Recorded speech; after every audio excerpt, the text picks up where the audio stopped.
a big change at BYU. Was this an unexpected change for their athletic director to resign, to step down? No doubt. Tom Holmoe's not that old, and he's a guy who has brought BYU athletics to the forefront through college football, in and out of conferences, in and out of independence, and in and out of big money. Tom Holmoe has revived their athletic department over the course of the last 20 years. And I had the pleasure in 2021 during Baylor's homecoming against BYU to drive his truck through the parade and get to talk to him for a few hours. And salt of the earth, every person I've talked to, every BYU source said the same thing. This is a major loss for the BYU athletic department. They're not losing a guy who, was 50-50 and some people hated him and didn't like his decision making. This was a beloved character around BYU. He would dress up every Halloween in an eccentric, like Heidi Klum-esque costume, and people just ate it up. Been the athletic director since 2005. Jerem Jordan, who's a friend of the program, says what a tenure he had, leading BYU back from 3 straight losing seasons in football to winning the Mountain West, hiring Bronco Mendenhall, venturing in independence with a contract with ESPN, the WCC, hiring Kalani Sitake, entering into a coveted Power 4 conference, the Big 12, capped by an 11-2 season in 2024. But the buck does not stop there for Tom Holmoe. In men's hoops, hired Dave Rose, who made the NCAA tournament as an at-large a lot when they were in independence. Jimmer Mania, he was there for that, the Sweet 16 in 2011. Then Mark Pope, hired in 2020, a great season. Last year, another great season under Mark Pope, and then goes out and hires the number 1 assistant in the NBA in Kevin Young, who eventually pulls AJ DeBonsa, the number 1 player in the country, and national champions, All-Americans, numerous Olympians in those Olympic sports. He has 4 Super Bowl rings on top of that. Jerem Jordan painted it so eloquently. Tom Holmoe is a major loss for BYU. This is very surprising to me because he isn't even 70 yet. He's still got plenty of green years ahead of him, and I do think BYU's in a good spot because he says, I am retiring, but in 10 months, so we've got time to get the right guy in here. I know BYU will move forward with the right guy as well. He said it in press conferences in the last 24, 48 hours, but still, there really is no replacing on day one Tom Holmoe. Yeah, that was going to be my next follow-up is, do you think I want you to expound on it a little bit, but you kind of already answered it. The structure that he's put into place has to leave them in a really good position going forward. It's not him, but it's not like a head coach, right? Where you've got to follow the guy. I mean, you can be set up for success with an AD going forward. And so it's maybe not that same level of day-to-day. It's more big picture decision-making that's happening. And so while it may be a loss, you think his legacy, the way that he is leaving them, the time frame he's giving them, the notice, that has to be good news for BYU. Yeah, the way that he put it, this from Jake Hatch of Locked On Cougs covering all things BYU, is Holmoe said it's the right time for him to, quote, pass the baton to the next person to be BYU's athletics director. 30 years at BYU as a player, coach, or administrator, called Provo his home. He's not going anywhere. He will be lockstep in the process as much as he needs to be. Another kind of wild part of this is that BYU replaced its president now less than 2-3 years ago, and Holmoe's out the door too. This is a lot of change at one time for BYU, but what I love about what Holmoe did in his waning years at the university is he finally decided to press that red button of change and improvement that was too aggressive for his first 10, 15 years, especially being an independent. He said, okay, now that we've gotten our feet wet in a power conference, let's dive all the way in NIL. No more doing more with less. No more 2- and 3-star guys from Logan, Utah. Let's go to LA, pick up a 5-star because we can pay for it now. Let's do things different than BYU has ever done it. We'll still have development. We'll still have culture,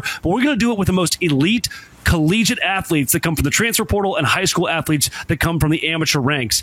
And the fact that Holmoe said, fine, I'm ready. It's time. Let's release the nuclear codes here and go all in on sports in a way that BYU has never done before. Hiring Kevin Young being a massive part of that just shows it's time. They're ready for a new era, probably a younger athletic director or an athletic director with pro experience. Danny Ainge's name has been thrown around so far, a massive BYU guy. And the fact that he's doing it now is very intentional. And to me, it puts BYU, again, with a very large Tom Holmoe-sized hole, still in a good spot. Yeah, I love we think about men's basketball, we think about football. Yeah, I don't mean to take away from any of the other sports or anything, but you think about just kind of the rock solid foundation that he leaves behind with the coaches that are in place, the guys that really just seem so bought into that program, that culture. And yeah, I mean, let's be very frank. We talked about this in our NIL house settlement stuff. When football and then men's basketball, to an extent, are doing well, everything else has the lifeblood, the resources to continue to do well as well under them. You talked about.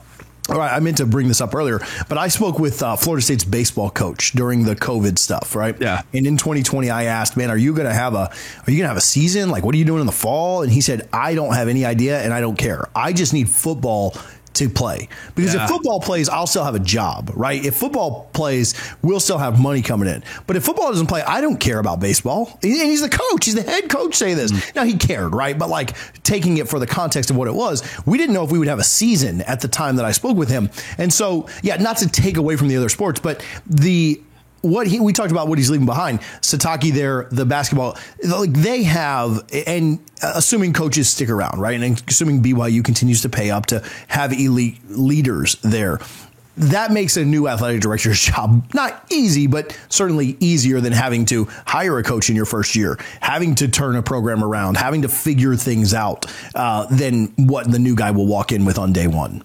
Yeah, no doubt. And you mentioned football. The emphasis that has been put on football during Holmo's career is spectacular. A baseball coach saying that he wants the football team to succeed is a baseball coach saying he likes that the lights in the outfield get to turn on for the entirety of a game. That's the whole point there. And Tom Holmoe understood that from day one, understood that BYU football was not good enough. An immediate investment had to go into the gridiron. And when he did that, it turned things around for their athletic department. They had just gone through a kind of a weird, funky, Rocky Cougar rebrand, and fans were kind of in this middle ground trying to understand what BYU athletics was going to be. Would they become a religious-only university, put athletics on the back burner? Baylor was doing the same thing at that time. A couple of schools were deciding, you know what, we don't need to focus in on sports. Let's focus on culture and being the best academic university we can be. Tom Holmoe said, let's do it all. Let's do away with whatever that weird cougar climbing on the rocks is and just make BYU a really cool sports brand while still upholding the Church of Jesus Christ of Latter-day Saints principles. That is huge. They're the flagship university of one of the fastest growing faiths